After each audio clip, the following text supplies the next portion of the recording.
This is an ABP Life podcast.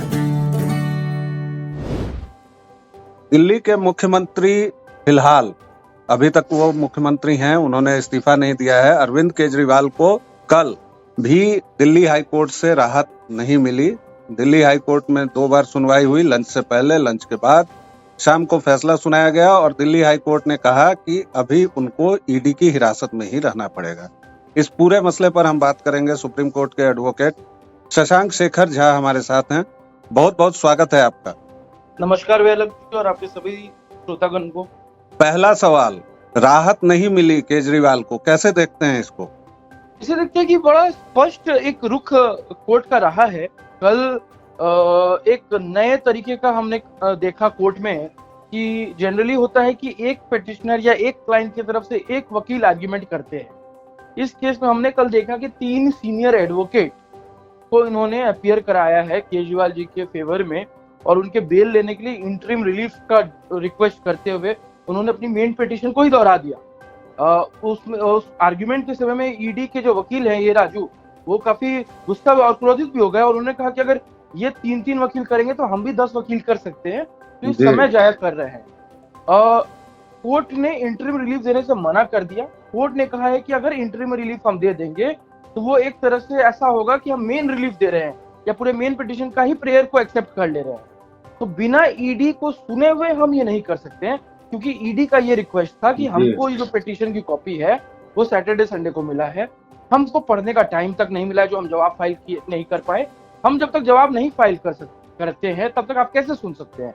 इसीलिए इस case में इंटरिम रिलीफ नहीं दिया गया है। इनफैक्ट ईडी को टाइम दिया गया है कि आप रिप्लाई फाइल करिए और इसकी अगली डेट 2 अप्रैल को लगाई गई है। एक सवाल और आया कि कल आम आदमी पार्टी की लीगल सेल ने हड़ताल का आह्वान किया था और कुछ एक पोस्ट भी आए सोशल मीडिया पर वकीलों की हड़ताल का।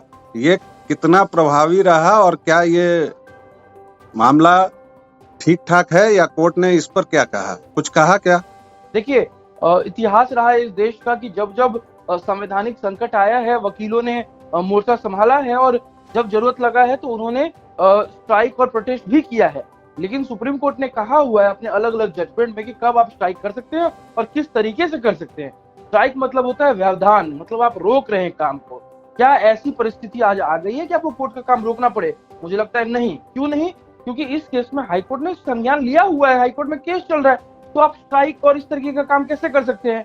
बार काउंसिल ऑफ इंडिया के चेयरमैन मदन मिश्रा जी ने एक लेटर सर्कुलेट करते हुए कहा है कि मेरे नजर में ये बात आया है और स्ट्राइक नहीं होना चाहिए और ये गैर कानूनी है। उसके बाद दिल्ली हाई कोर्ट में किसी वकील ने इस बात को मेंशन किया तो दिल्ली हाई कोर्ट की जस्टिस जो इस केस को भी सुन रही हैं अरविंद केजरीवाल जी के, उन्होंने साफ कहा है कि इस तरीके का कोई भी लीगल स्ट्राइक अगर हुआ तो लीगल कॉन्सिक्वेंसेस फेस करने पड़ेंगे आम आदमी पार्टी की लीगल सेल को, क्योंकि किसी को भी ये अधिकार नहीं है कि किसी के और के संवैधानिक दायित्व और राइट्स को रोके और उन्हें कोर्ट जाने से रोके, क्योंकि स्ट्राइक मतलब ये दूसरों को भी कोर्ट जाने से रोकेंगे। तो उसके ऊपर सख्त चेतावनी दी है हाईकोर्ट ने कि अगर आप ऐसा कोई कार्य करते हैं तो हम उसको अनदेखा नहीं करेंगे और हम आप पर कार्रवाई करेंगे। लीगैलिटी की आपने बात की।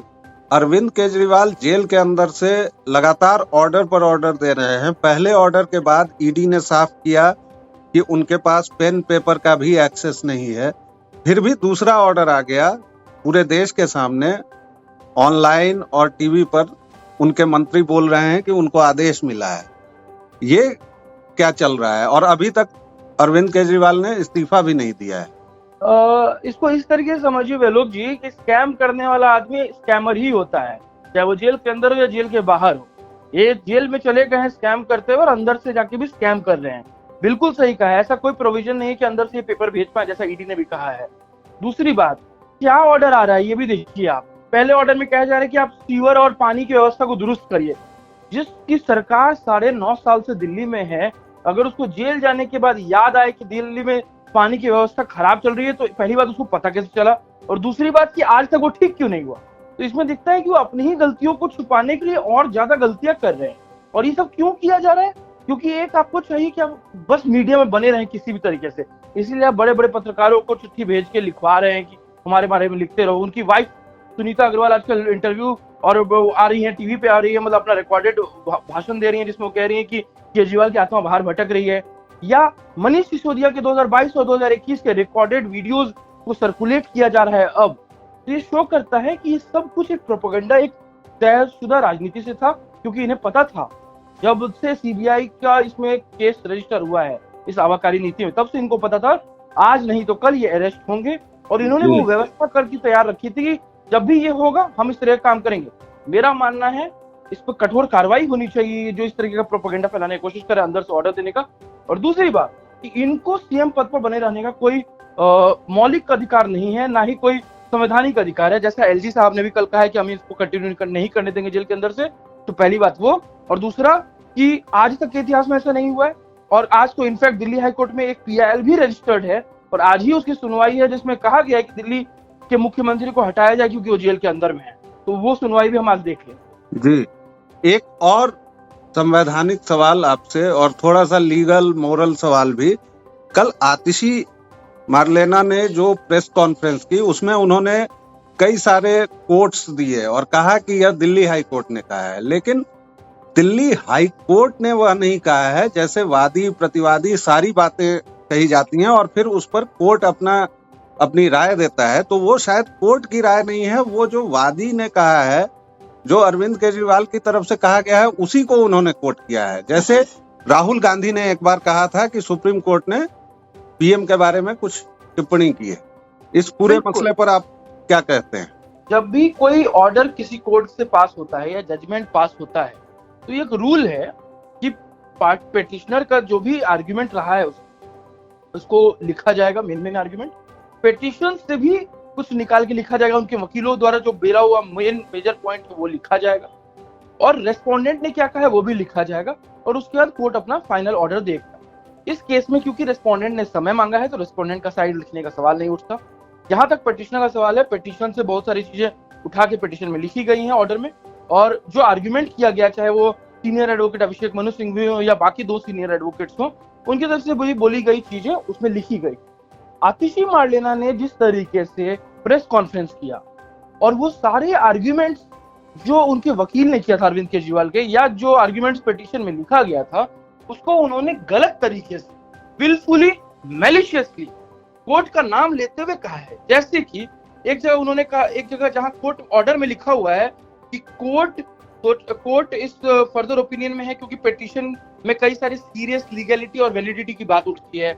यहाँ पे ये भी उठता है कि अरेस्ट पॉलिटिकली मोटिवेटेड है कि नहीं। ये सब चीज पिटीशन का पार्ट था, लेकिन इन्होंने इसको इस तरीके से प्रेजेंट किया कि हाई कोर्ट कह रहा है कि ये अरेस्ट पॉलिटिकली मोटिवेटेड हो सकता है।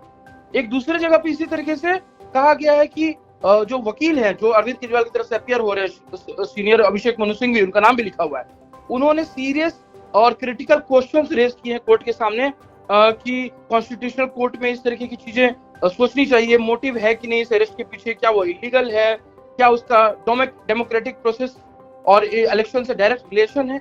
ये डॉक्टर अभिषेक मनु सिंघवी ने कहा है, जो कि कोर्ट ने लिखा है, लेकिन आतिशी ने उसको मिसकोट करते हुए कहा है, कोर्ट ने अपने ऑर्डर में लिखा है या कोर्ट ने कहा है इस चीज को।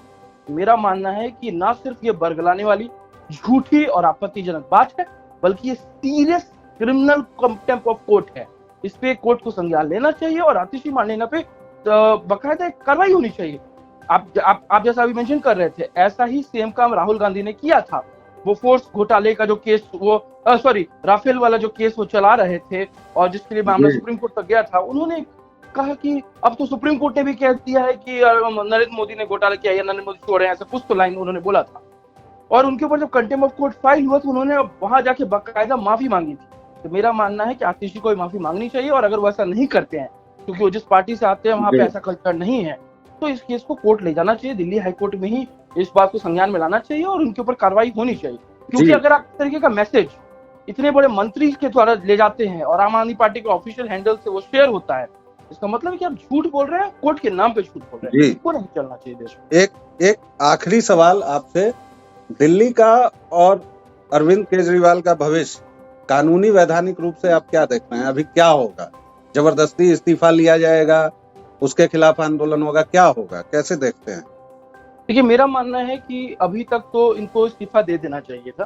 पुराने कई सारे उदाहरण है, चाहे तमिलनाडु की जयललिता की सरकार हो, या झारखंड में हेमंत सोरेन जी हो, या बिहार में लालू प्रसाद यादव हो, और अन्य।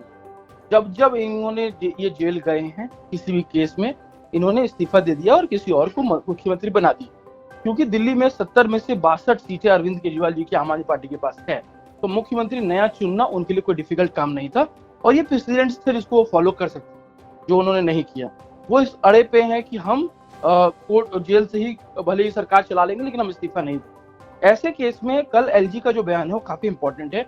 एलजी ने कहा है कि जेल के अंदर से हम सरकार नहीं चलती और हाई कोर्ट इनको रिलीफ दे नहीं रहा है और केंद्र सरकार काफी सख्त है इस चीज पर।